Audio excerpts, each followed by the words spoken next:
Thank you very much, everybody. Appreciate it. Thank you.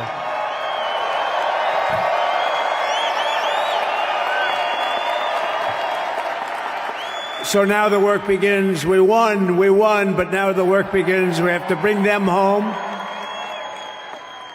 And, you know, tonight I'm going to be signing on the J6 hostages, pardons, to get them out. And as soon as I leave, I'm going to the Oval Office and we'll be signing pardons for a lot of people, a lot of people.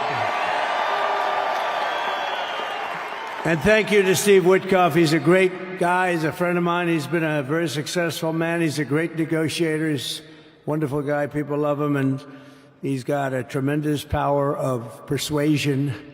And that's what we need. We don't need stiffs. We don't need stiffs. We got a lot of stiffs. You just had a whole load of them. And to the former hostages with us today, welcome. And welcome home. Some of the folks are former hostages, not a good situation. The three young ladies that came home yesterday, you saw that. More coming home every day now. They're coming home. But they were hurt. They were hurt. One had her head blown off, fingers on her hand, and her hand indeed was blown off. She was trying to defend herself from a bullet being fired. Do you believe this? A bullet knocked off her hand. I don't know. You look at it, it's a disgrace. We never stopped praying for you, and we're so glad that you're reunited with your friends and families, and God bless you all. And some of them are just saying, no, my son is gone, but please just bring home his body. Right, Steve? Many of you have told me that your son is gone, but bring home his body. It should have never happened. 3 years, it's ridiculous. Should have never happened. Wouldn't have happened. I also want to express my tremendous gratitude to the hundreds of thousands of proud American patriots who came from all across the country to join us in this celebration. It's a celebration of a big win.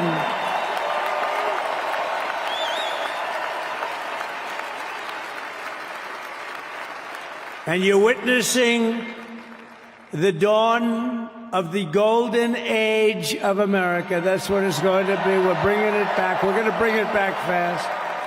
We're going to bring it back fast.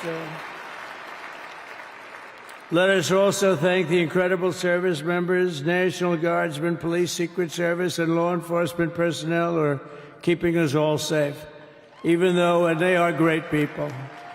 New York's finest. I grew up with New York's finest, and we got to give them their authority back. You won't have any crime. There'll be no crime. You give them little authority back. The whole way they run things in this country now, it's disgraceful. But it's going to change rapidly. We're going to make our cities safe again, too. Even though we're indoors, we've had a magnificent inaugural parade. And let's give a big round of applause. They were great.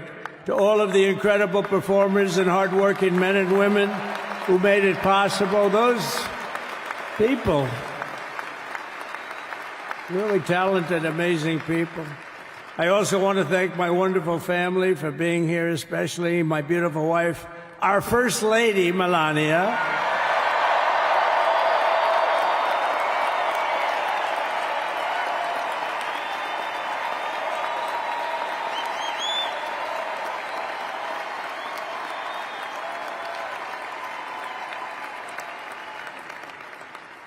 They love our First Lady. And also, J.D. How good has J.D. been? And his beautiful wife, Usha. How good is J.B.? J.D. has been great. He's another good negotiator, Steve. He's a great negotiator, too. We need negotiators in this country. But so many of the people on the stage behind, not only family members, as an example, Lara Trump, the wife of Eric. She was the head of the Republican Party, along with my friend Michael. Stand up, the two of you. What a job. What a job they did. They worked so hard. They knew there'd be rigging, but they said, we're going to make it too big to rig, and we did. We made it too big to rig. We won every swing state by a lot. We won the popular vote by millions and millions of votes. We won the whole ball of wax. And now we're going to go and drill, baby, drill, and do all the things that we've wanted to do and bring your costs down, your prices down, and make our country safe. So thank you very much, Michael. Thank you very much. What a job you've done, Michael. I'm never moving you, you know. He was thinking about getting a nice job in the administration. I said, no, I'm leaving you right where you are. You've done a very good job. We're not moving you, Michael. I'm sorry. Anyway, thank you very much. Appreciate it. Appreciate it very much. Right here with us also in the arena, I'm about to sign some very important executive orders of our new administration. Hey, Don, will you stand up, please? Don is another one. How about Don? This guy.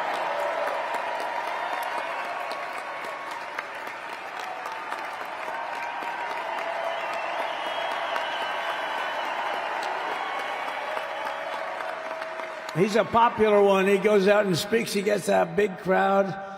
He's a little on the rough side sometimes, but that's what you want.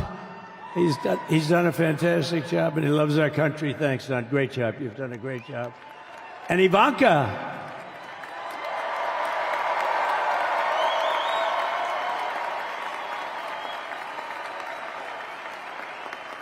And, you know, Jared negotiated the Abraham Accords, which are the biggest, it's the biggest deal made in the Middle East in many, many years, and it's really something. Jared, stand up, Jared. The Abraham Accords.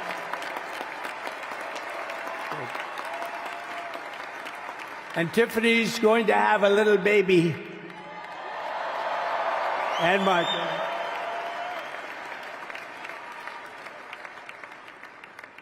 And then I have a very tall son named Barron. Has anyone ever heard of him?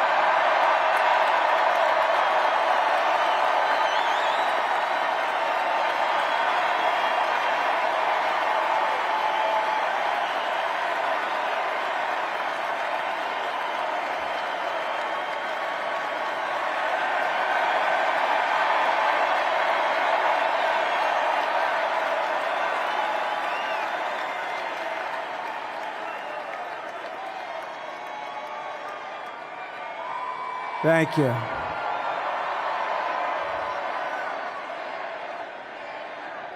He knew the youth vote. You know, we won the youth vote by 36 points. And he was saying, Dad, you got to go out and do this one and that one. And we did a lot of them. And he respects them all. He understood them very well. And he said, Dad, you got to go out, do Joe Rogan, do all these guys. And we did. We did. And Joe Rogan was great. They were all great, right? Aaron, they were all good. He understood the market. Another famous one, how about Kai? Stand up, Kai.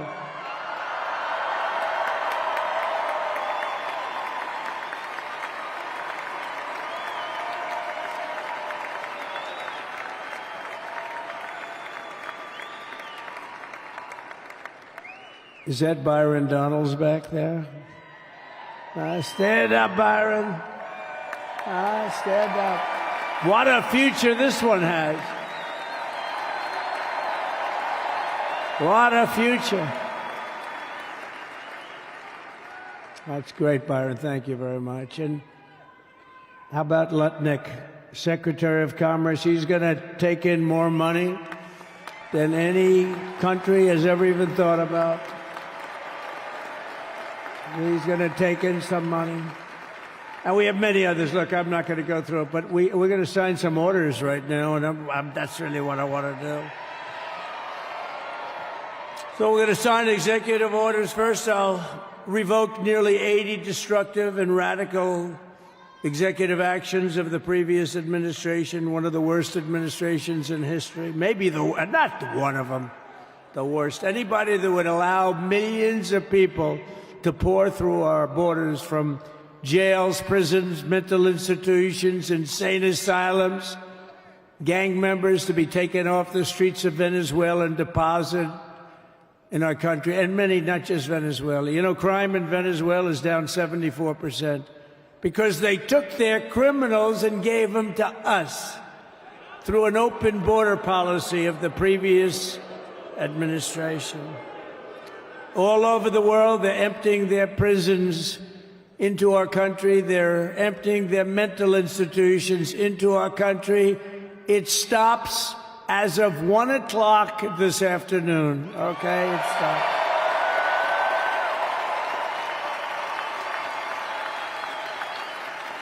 So I'm revoking nearly 80 destructive, radical executive actions of the previous administration. They'll all be null and void within about, 5 minutes? Is that them over there? 5 minutes?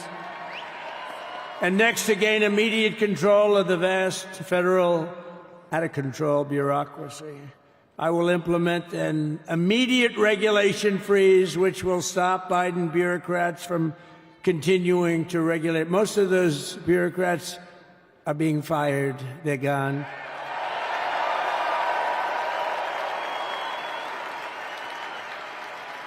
Should be all of them, but some sneak through, but we have to live with a couple, I guess. I'll also issue a temporary hiring freeze to ensure that we're only hiring competent people who are faithful to the American public. And we will pause the hiring of any new IRS agents. We will also require that federal workers must return to the office in person. And we're going to take the 88,000 people that they hired to go after you with guns. By the way, they're allowed to use guns and harass you like they were so many other people. Remember this. Okay, remember? Do you remember a little statement about tips? Does anybody remember that little statement? I think we won Nevada because of that statement. But they went out and harassed you over the tips. In other words, we are restoring control of our government to the people. We're going to take those 88,000. Let's see if they'd like to work on the border, because that's where we want them, really.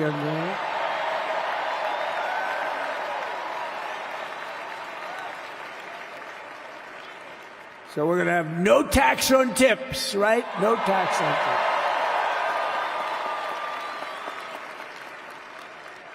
And we may have, like the Speaker of the House, is he here? He's done such a good job. Is Mike here? He's around here someplace. I saw him just a little while ago. Hello, fellas. Look at you guys. Yeah, I know it. He's great. He's doing great. They're all doing good. The Republican Party has never been unified like it is right now. They want to save our country. And we're going to more than save it. We're going to make it greater than it's ever been before by a lot. Next, I'm going to sign a presidential memorandum directing every member of my cabinet to marshal every power at their disposal to defeat inflation and rapidly bring down the cost of daily life, because your costs have gone through the roof in the last 4 years.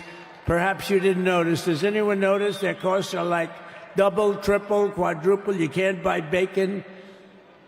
Apples have doubled in price. You want an apple, anybody? Pay twice what you did 2 years ago. We'll put more money in your pocket, and we'll bring back the American dream and to reduce energy costs and liberate our economy. So we have more oil and gas than any country in the world, and we're going to use it. We're not going to do the wind thing. Wind. Big, ugly windmills, they ruin your neighborhood. They ruin you. If you have a house that's near a windmill, guess what? Your house is worth less than half. And did you see up in New England with the whales? You see what's happening? So they had 2 whales killed in about 14 years. Last year and the year before, total, they had 28. So if you're into whales, you don't want windmills either. And they're the most expensive form of energy that you can have by far. And they're all made in China, by the way, practically all of them. And they kill your birds and they ruin your beautiful landscapes. But other than that, I think they're quite good, right?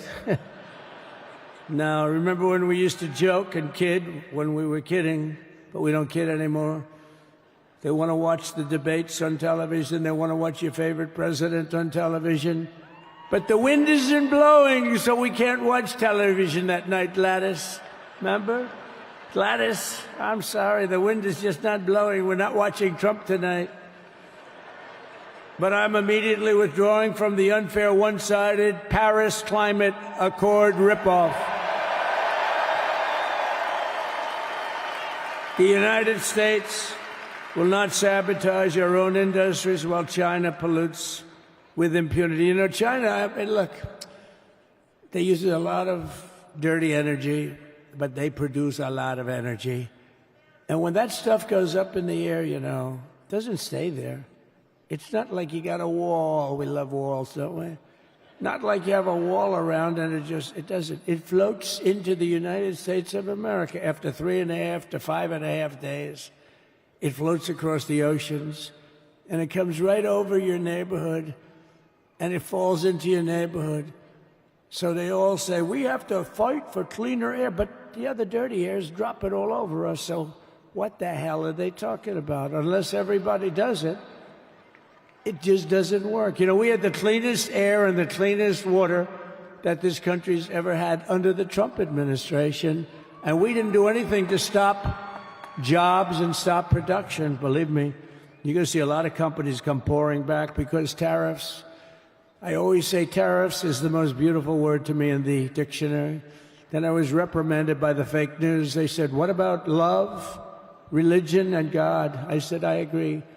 Let's put God number one. Let's put religion number two. Love, I don't know. We got to put that number 3, I guess, right? And then it's tariff. Because tariffs are going to make us rich as hell. It's going to bring our country's businesses back that left us. And I'll also sign an executive order to immediately end federal government censorship of the American people. In America, we believe in free speech, and we're bringing it back starting today to stop the weaponization. Oh, do I know about that? These creeps. Deranged Jack Smith. You ever hear of him? Deranged. He's a deranged prosecutor. He's sick. They suck him on me. He's now been reduced to getting on an airplane, going back to The Hague or wherever the hell he came from. We got to get rid of that guy. Hey, was he one of the many people that got a pardon today? Did they pardon Jack Smith? You know, did you know that Biden, while I was making my speech, pardoned his whole family?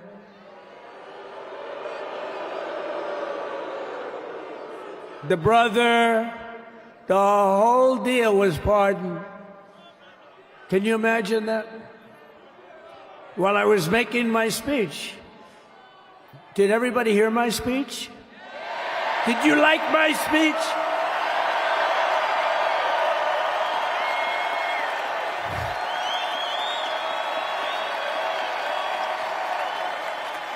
Thank you.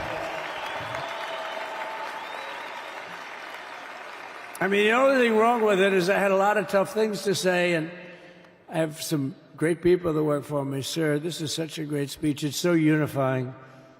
Don't talk about Biden with his pardons of his family. We want a unified country. They said, don't talk about the J6 hostages that you're going to be releasing today. Sir, don't put that in your speech, please. I said, but I want to put it in my speech. I said, sir, it won't be unified like it is. It's so beautiful the way it is. And it is getting great reviews. You know, if I put things like that in, I'll get terrible reviews. One little paragraph that's a little bit wrong, the fake news goes crazy, right? So I said, all right, I won't put it in my speech, but you know what? I'm speaking in front of a hell of a lot of people at a place called Capital One Arena, and I'll talk about it there.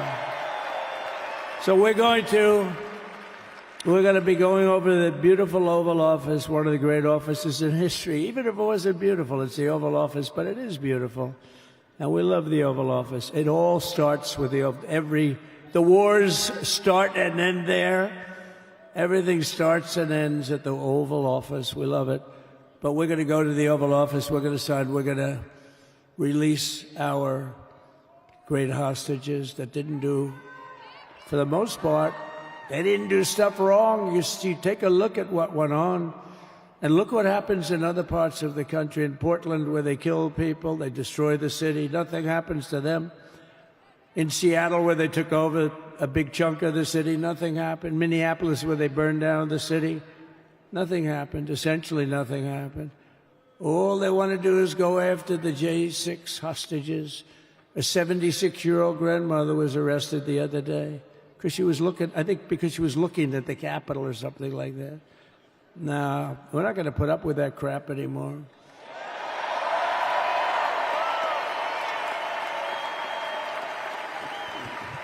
And to stop the weaponization of law enforcement, I've been investigated more than any human being in the world. I believe I have the all-time record. Every day a subpoena. Every single day would get subpoenas. I was more than any person. Alphonse Capone, remember I used to talk about it? Now, Alphonse Capone, Scarface, he was a pretty rough guy. He was investigated about 1/100th what Trump was investigated. My father's looking down at me, my mother, how the hell did this happen? You know what it is? They investigated their political opponent, the opponent of Biden, and then ultimately Kamala. Has anyone ever heard of Kamala?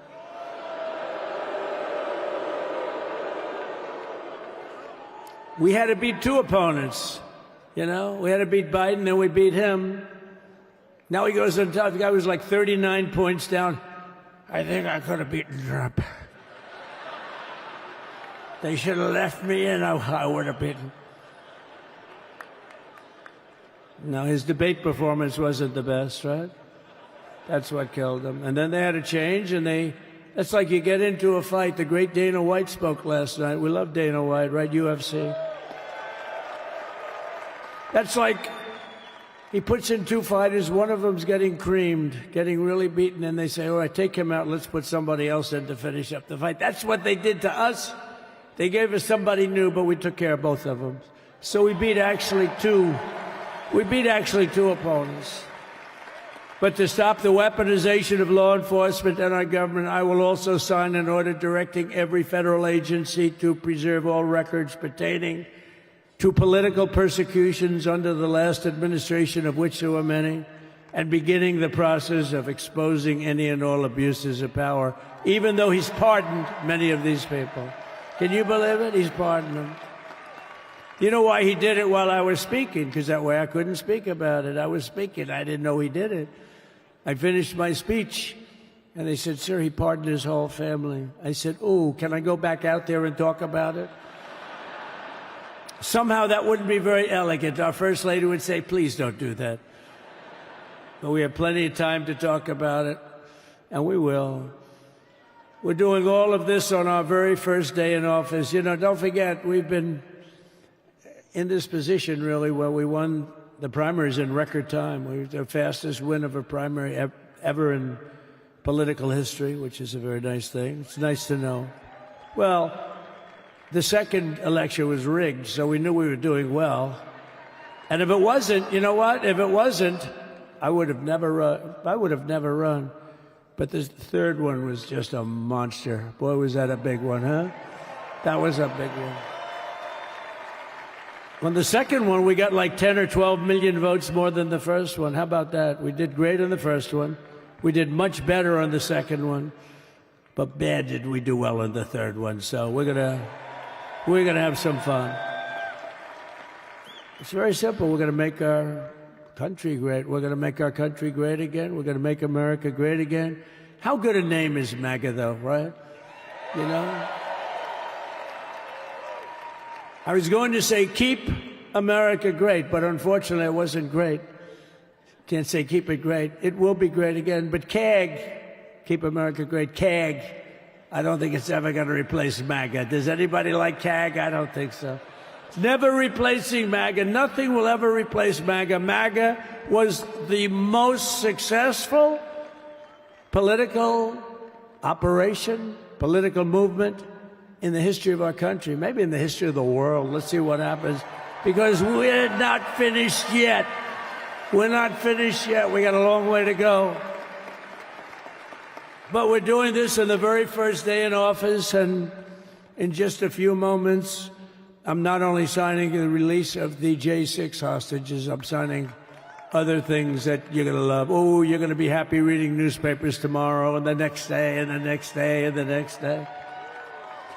So I just want to thank, I mean, look at this place. It's full to the rafters. You don't have any. Look at those people up there. You don't have any empty seats. And by the way, the Capital One owners, they are so good. We got to root for their teams because they have been so great to MAGA, to us. And I just want to thank Ted and everybody. You guys have been fantastic. And the ice hockey team's doing great. Ovechkin's pretty good, right? They're doing great. So I want to thank them, Capital One arena owners. They have been absolutely fantastic. And thank you once again to everyone. And I can only tell you, you're going to be very happy. You're going to watch a lot of good things happen. We got to stop some wars that are happening and going on. Some stupid things are happening. The war with Ukraine would have never happened, and it has. As you know, Israel would have never been hit on October 7th, and none of you would be up here. None of you would even know anything about this tragedy that you're going through right now. But Iran was broke. Anybody that bought oil from Iran, they couldn't do any business with us. You're not going to do business with America. China passed. Everybody passed. They were broke. They didn't have money for Hamas. They didn't have money for Hezbollah. And your sons would be alive, and they certainly wouldn't be incarcerated like they are. It's a shame, but we're getting a lot of people out in a short period of time. So I'm going to go right over to here, and I'm going to sign in front of you. Is that okay? Good.